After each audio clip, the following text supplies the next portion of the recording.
So you would ask that. The question is, the question is, speech brings order out of chaos. That's what I said, but it appears that speech brings chaos out of order as well, and the answer to that is it does. There was only so many complications I could address in the talk simultaneously. If you look at the most archaic of archetypal heroes, those heroes confront something that represents chaos. It's usually a monster that bears a treasure of some sort, and that's a symbolic representation of the class of all unexplored things, right? Because things that we have not yet explored are threatening and destructive, but also offer us infinite potential. But more elaborated hero stories, let's say, also reverse that and say that, well, there are times when the order has become so corrupt and rigid that free speech fragments it into its parts so that it can rejuvenate itself. And so, I mean, actually in the Gospels, that's the hero that Christ is basically represented as. He's not so much the dragon confronting the dragon slayer who gathers the treasure, although that's implicit in the juxtaposition of Christ with the figure of like a serpentile Satan. But Christ is the thing that stands up against the corrupt state and rejuvenates it through speech. And so, technically speaking, free speech, the logos, is the thing that mediates between chaos and order. And you can think about, this is represented in many cultures, this idea. You can see it most specifically, I would say, in the Taoist conceptualization, because in the Taoist world, being is made out of chaos and order, yin and yang, masculine and feminine. Fundamentally, it's chaos and order. And order is the fact that wherever you go, there are things you understand. And chaos is the fact that wherever you go, there are things you don't understand. And so the idea is that being is made out of the things that you understand and the things that you don't understand. And it's always that way, which is why Tao is the symbol of being per se. And it's the case. Your brain is adapted, in fact. It's partly why it has two hemispheres.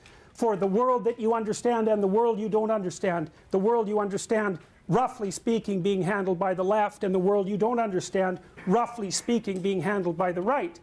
Well, it's that line down the middle that's Tao. That's meaning.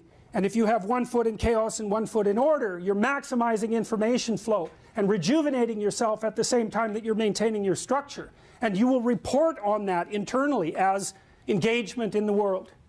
It's the most fundamental orienting sense that you have, and it's deeply instantiated neurologically, unbelievably deeply. And so it really is the case, from an evolutionary perspective, that reality is chaos and order. It's that to which you're adapted. And so sometimes you're speaking on behalf of chaos, and sometimes you're speaking on behalf of order.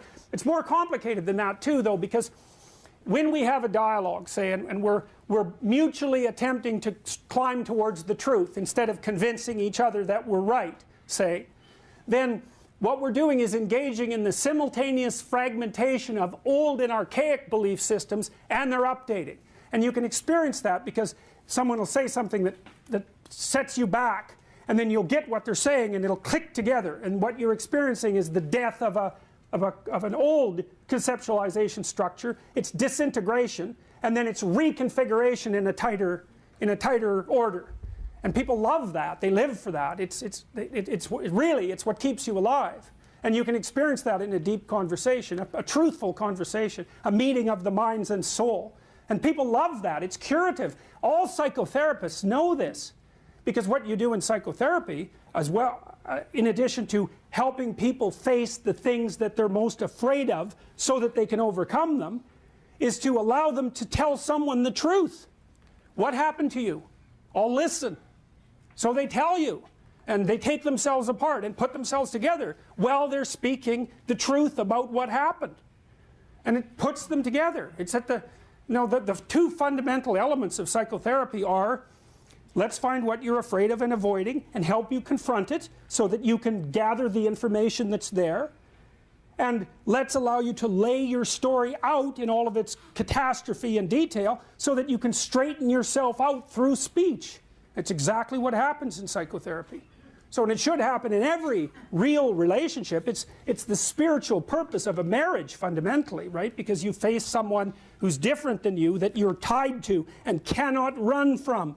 And so you can reveal yourself. Really, it's a critical part of marriage, because if you can run from someone, they will never show you their true face. Because if someone shows you their true face, you will run. And so you say in a marriage ceremony, I will allow you to show me your true face and I will not run. And unless you mean that, you'll never be married. You'll never understand what it means. And you'll never reap the benefits of it, which are practical, obviously, but also spiritual and psychological.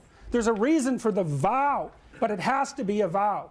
Because otherwise you have a back door open and you'll never really tell the person what you're like. And no bloody wonder, because really, who wants to know what you're like? Not even you, that's for sure.